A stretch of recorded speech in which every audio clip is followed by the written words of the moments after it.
Well, welcome again. We are in the last week of this series, as you see on the screen behind me. It's titled My Story. Throughout this series, we've been embracing really a reality that as we go through life, we're creating stories, writing chapters, if you would. And right now, you're in the process of writing a specific chapter, whatever it is that's happening in your life. Is a chapter of your life. It's a story that you're going to be able to look back on, and you're going to be able to either say, wow, it was a wonderful experience, it was really exciting what was happening in my life in that moment, or perhaps you're writing a chapter of your story that you don't really want to share, perhaps down the road. Something that perhaps may be a regret. Somebody did something to you and you responded in a way that you know wasn't Christ-like. Whatever that is, the reality is that we are writing stories. Unfortunately, too often as we go through this process, we don't really know what to do with a story. What we do know after we've been here for a couple of weeks is that we have really a part in this process. The decision is up to us. What we've stated is that the decisions that we've made in the past, we can't go and change. We have no control over the past, the decisions we've made. But what we do understand is really the key thought for this series. I'm going to invite you to state it with me once again. This will be our last time probably to be able to do that. You ought to have it ingrained in your brain by this time. But we do have the words on the screen just in case you've forgotten. But let's say it together. The decisions we make today determine the story that we tell tomorrow. Say that again with a little enthusiasm. Okay, let's try it again. The decisions you make today determine the story that we tell tomorrow. That is so true. We have a choice in the decisions that we are going to make. And so therefore we have an obligation and really an opportunity to write the stories that we're going to be able to share in the future. Because the decisions we make today determine the stories that we will tell tomorrow. Now, there's going to come a point in time as you are telling the story where you're going to find yourself in a situation. There's going to be a sense, perhaps, where there is something new that needs to take place in your life. Have you ever experienced that, where you need a change? Something needs to happen. For others of you, it may not be right now that you're sensing that, but I can assure you that someplace down the road, there's going to come a point in time in the future where you are going to find yourself saying, you know what, I need to do something different. I need to make a change. I need to go from this place. And what you're really saying is, I need to take a step of faith. I'm supposed to venture out. There's something new. There's something different. There's something that I did not expect. And somehow, I know that. The question is, what do I do with that? And that really leads us to our key thought for today. And here it is. Our key thought is that sometimes the best decision you can make is to go when it would be easier to stay. Sometimes the best decision that we can make is to go when it would be easier to stay. To take that step of faith and to go. Rather than staying in your comfort zone. Rather than playing it safe, if you would. I'll give you an example from my own story. I've been trying to do that over the course of this series. And many of you have heard perhaps the story of how I came into ministry. I was a teenager and I knew that I was called to be in pastoral ministry, but quite honestly, I didn't want any part of that. My brother's a pastor. I've seen what churches can do to pastors. I was raised in the church, and whether you know it or not, churches aren't always kind places. I'm just saying. Okay? And so I really didn't want to be part of that, and I had a better plan anyhow. I mean, isn't that the way we often approach God? Don't we at times have a better plan than God, at least in our own minds? And so I came with this better plan to God that I was going to go into business. And so I secured a system technology degree, basically how to fix computers, which that was back when anyhow, they were much larger, okay? Don't ask me to do anything with computers now other than turn them on. And then I struggle with that at times.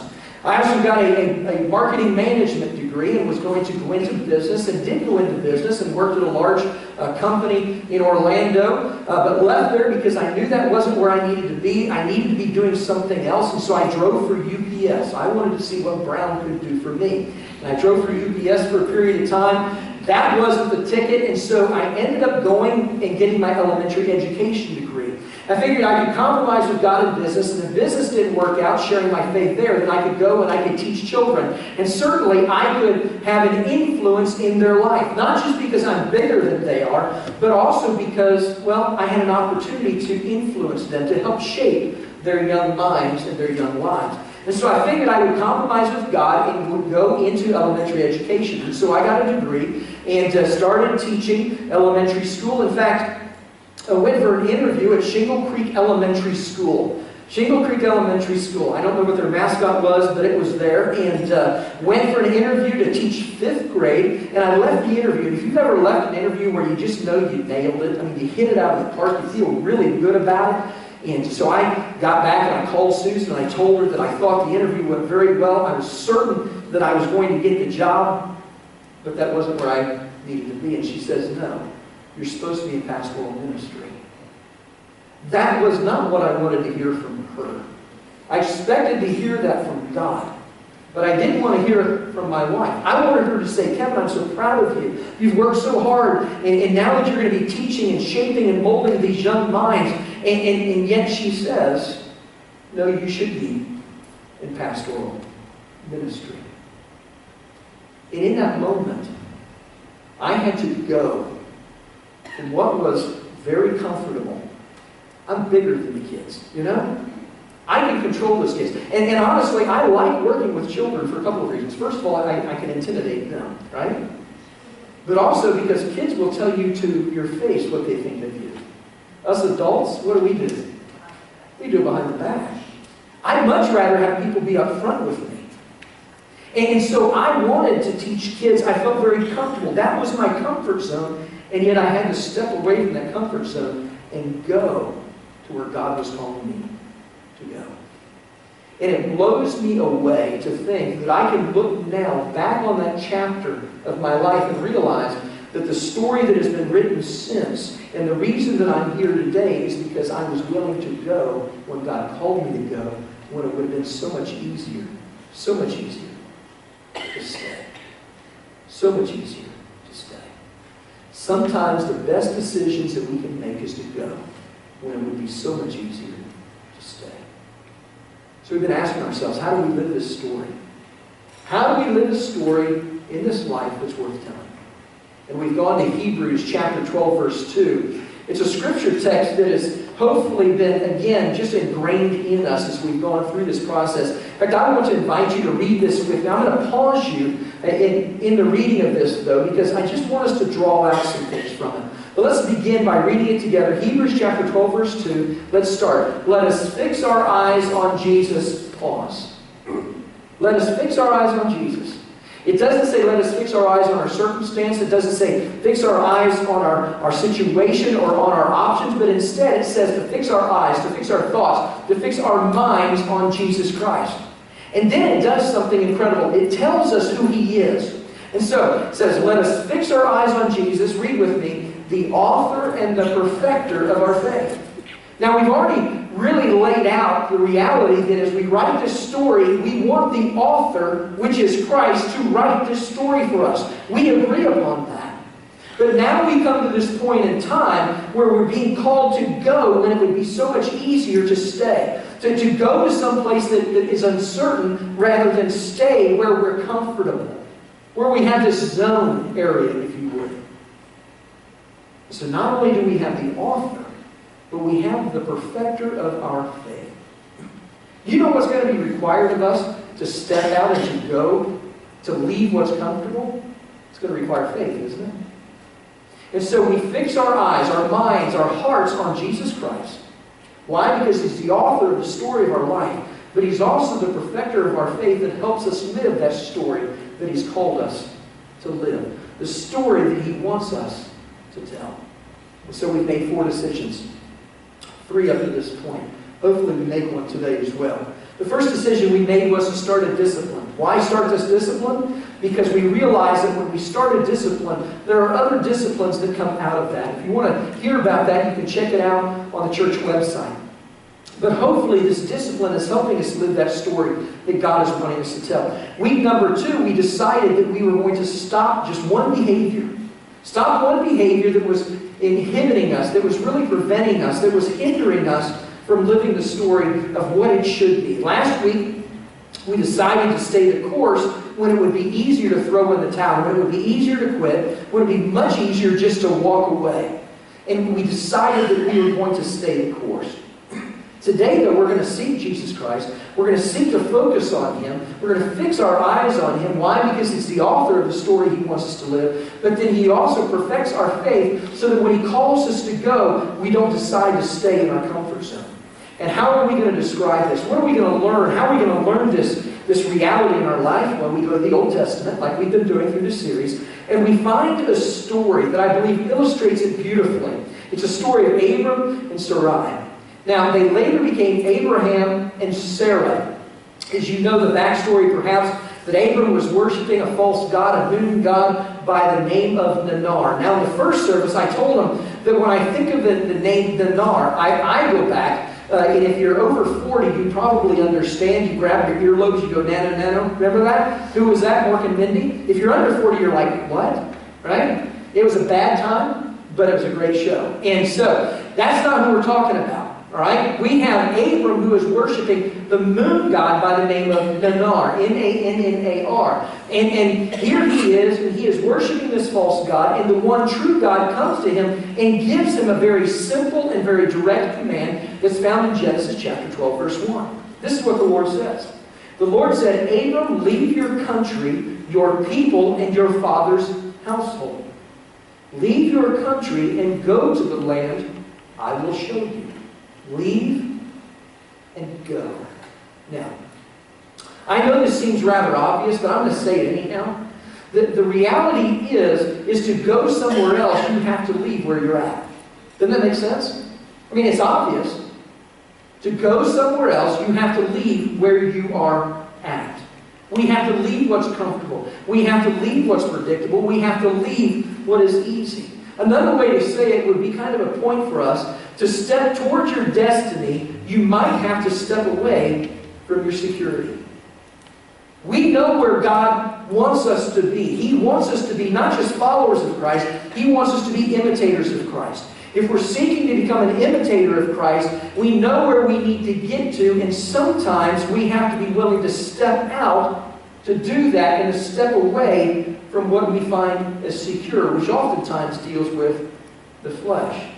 And so we step toward what God is calling us to do, so we step towards our destiny and step away from our security. And think about Abram.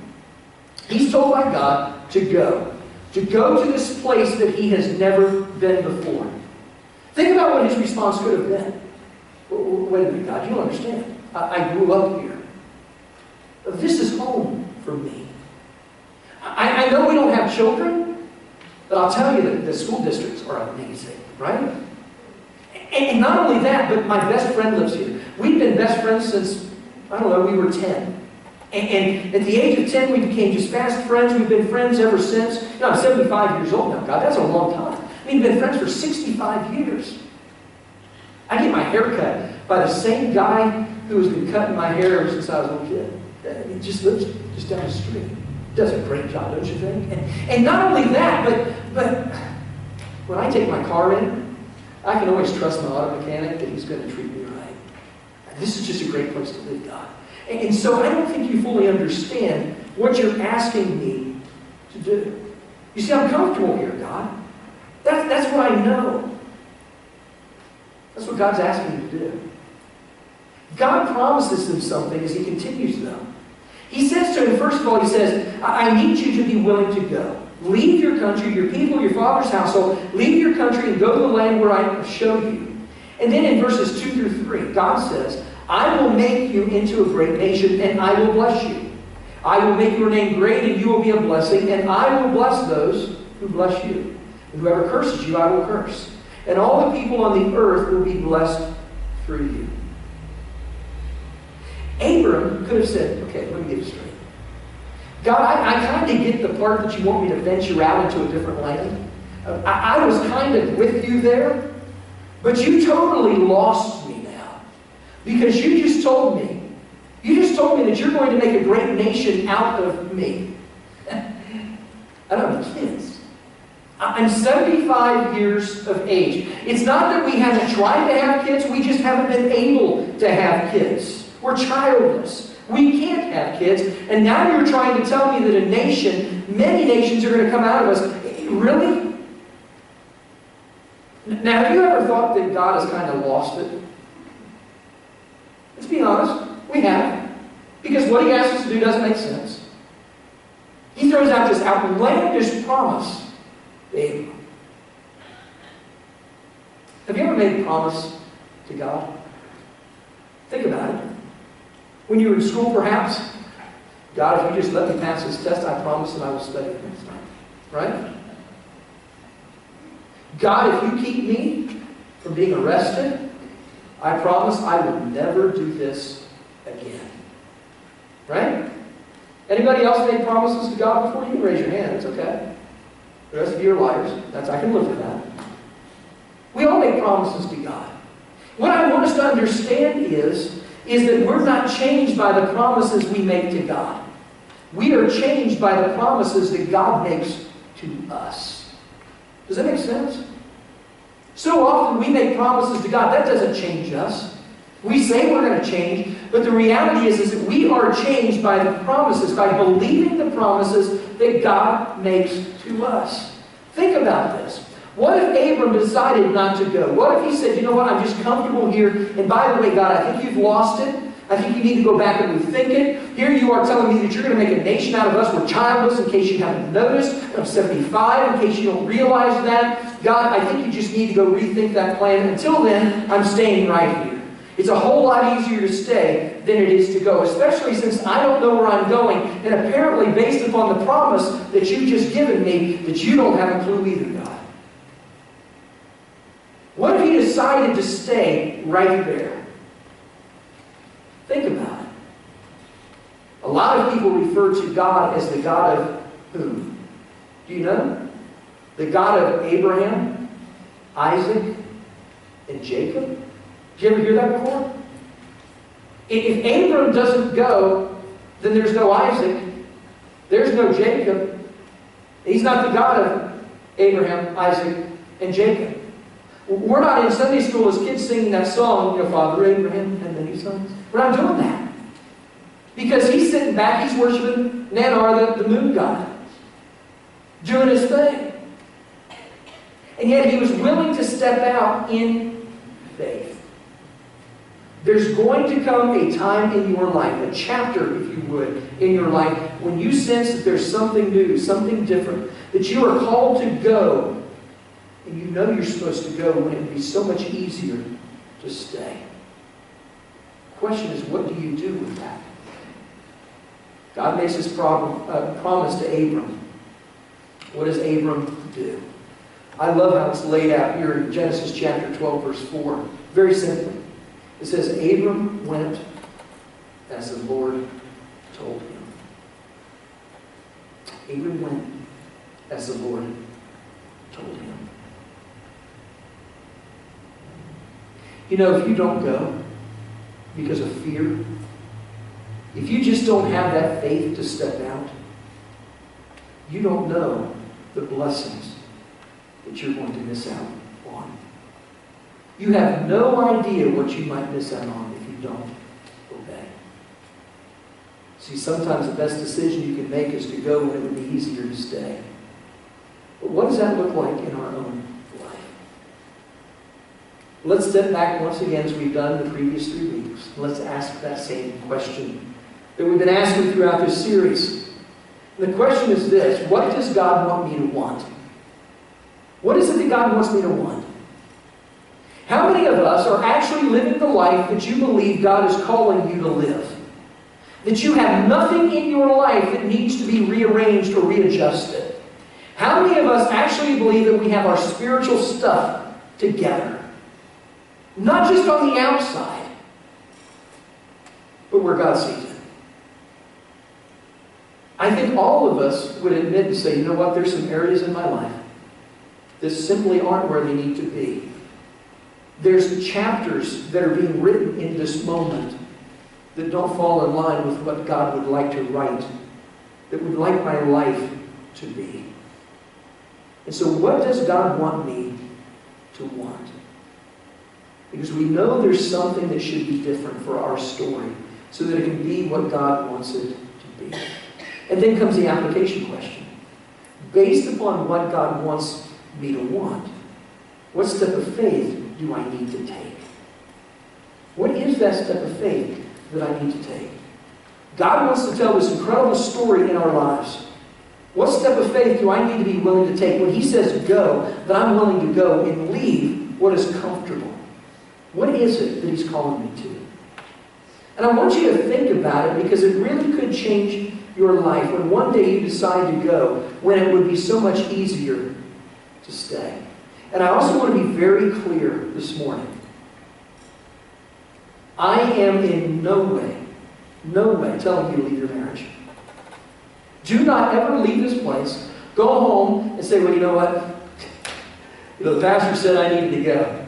It would be easier to stay with you, honey, but adios, right? Because I just want to listen to what the pastor says. No, remember last week? Stay in your marriage. So, don't go and say that Pastor Kevin said, well, I just need to get out of my marriage. I'm not saying that. I'm also not telling you to go and quit your job tomorrow morning. Okay? I'm not. Don't go into the office and say, I heard my pastor preaching. Quite honestly, I don't know where I'm going, but you know what? You can take this job and, you can just do it. And I don't want anything to do with it. No, that's dumb. Okay? That is dumb. Don't be dumb. Say yes to wisdom. Say yes to prayer. Say yes to faith. Say no to dumb. Right? Do not do dumb. Too often we do dumb.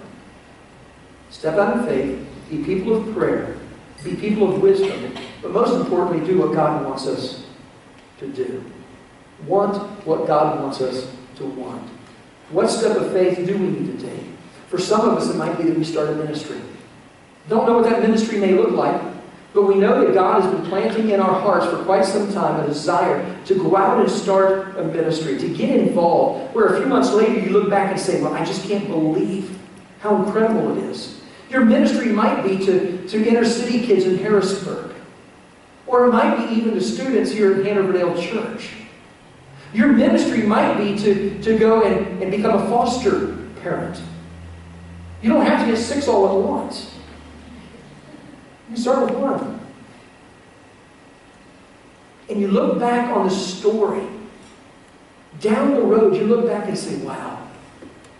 I never realized how these inner city kids would impact my life. Or how working with these students here at Hanover Church would touch my life. I never realized what a blessing it is to once again hear the voices of children in my home. Because I became a foster parent. We need to be willing to take that first step. Perhaps there's a job that you've always wanted, but you're always afraid to go after because you thought that you just might not get it, so you didn't interview. Go. If that's where you think God is calling you, don't be afraid. Step out in faith. Some of you, there's a business you may start where years from now you look back and you say, well, you know what? We started with nothing. We really didn't have a clue what we were doing. But because we were willing to go, because God had called us to go, we stepped out in faith. And now because of that, God has blessed us in ways that we can't even begin to imagine. And because of His blessings, we're able to give back resources so that lives can be transformed for the glory of God. I used the example this morning in the first service of Dennis Teets. Dennis Teets quit his job at Hershey Foods, and everybody looked at him like he was completely out of his mind. It was a secure job. People said, what in the world are you doing? And yet he felt that God was calling him to go, and it would have been so much easier for him to stay. It's been a long process. It's been a process that has caused him to lose a lot financially, and yet God has continued to be faithful. And because of that faithfulness now, Dennis is going to be opening a store in New York City in November because he was willing to go. But it would have been so much easier to stay. Whatever God is calling you to do, whatever it is. And I know we sit here and we say, God, I need the details. God, I need the plan. I just need all of it. And God says to us, listen, you can't handle the details. Just trust me. Put your faith in me. And you're thinking, well, it might be hard. Isn't that what we think? It might be hard. Well, let me put your uncertainty to rest and tell you right now, it will be hard. No doubt about it. But God did not call us to an easy life. He called us to a faith-filled life. We have to be willing to take the step of faith. We need to be willing to go ahead when it would be easier to do nothing. Now, why is it that we don't go? Why is it? Well, if you're like me, it's because too often, even though I have this spiritual sense, even though I have this internally something guiding me to go, I'm afraid. I'm insecure. I'm not sure how it's going to work out. And so you know what I tell myself? I can always do it later. I don't think I'm alone in that. What it really comes down to is I don't have faith. I don't have faith that the God, Jesus Christ, who is the author and the perfecter of my faith, is actually going to guide me to where I need to be. And so I don't step out. Here's what I hope you understand. Because first of all, I would say that probably all of us want to please God. Right? If you want to please God, then Hebrews 11:6 is probably going to be a kick in the spiritual pants. Because it says this. It says without faith, it's what? Impossible to please God. I don't go. I stay when I'm comfortable. I don't go because, well, I'm afraid. The bottom line, what it comes down to, is I don't have faith. I say I want to please God. Without faith, it's impossible to please God. How did Abram leave? How did he leave and go where God was calling him to go? Hebrews 11, chapter 8 tells us, I love this. It says, by faith, Abraham, when called to go to a place he would later receive as his inheritance, he obeyed and went, even though he did not know where he was going. How did Abraham go? By faith. How did Abraham go? By faith. How did Abraham go? How? How are we called to go? By faith. It's no different for us. Abraham was willing to go by faith, even though he did not know where he was going. What about us? How will you do it? When God calls you to go, but you don't know how to go, you don't know where you're going, go by faith. You go by faith because without faith, it's impossible to please God. You say, well, Kevin, you don't understand. I don't know if I have enough faith. I don't know if I have enough faith to finish the journey. Well, hopefully this puts your heart at ease. Because hear this very clearly. You don't have to have faith to finish. You just have to have faith to start. You have to have faith to take the first step. I can promise you that 24 years plus ago, I did not have faith for all of this. I did not have faith for pastoral ministry. There are times when I still struggle with that. I've shared that openly about the insecurities and all those things. You don't have to have faith to finish. You have to have faith to start and then take the next step and the next step and the next step. How could we be faithful? Because God always is faithful. So I don't know where you're going to have the faith to do. I don't know what it is that God is calling you to do in the story of your life. I really don't know where it is that God is calling you to be. But what I do know is this, is that we're called to step out in faith. It would have been easier for me to say, you know what, by fear, I choose to do nothing. Instead, choose to say, by faith, I will follow. Which story is it that you want as part of your life? By faith, I pray that you will decide to start a discipline. A discipline that will cascade into other disciplines that will lead you to fully become not just a follower of Christ, but an imitator of Jesus Christ. I pray that you will have the boldness to stop a particular behavior that is hindering you, that is keeping you from telling the story that God wants to tell in your life. By faith, I pray that you have the perseverance to stay the course when it would be so much easier to throw in the towel and walk away. But when the time is right, I pray that when God calls you, that you will be willing to take that step of faith, that you will be willing to go when it would be so much easier to stay. Because the decisions you make today determine the story that you will tell tomorrow. We want to live a life, we say, that's worth telling. A story, we say, that is for the glory of God. How do we do that? We fix our eyes on Jesus Christ. Our minds and our hearts are on Him. Fix our eyes on Jesus Christ. Why? Because He is the author of the story of our lives. And He is the perfecter of our faith that will give us the courage to follow Him. Because He is always faithful. God, help us live the story that He wants to tell within us and through us. Let's pray.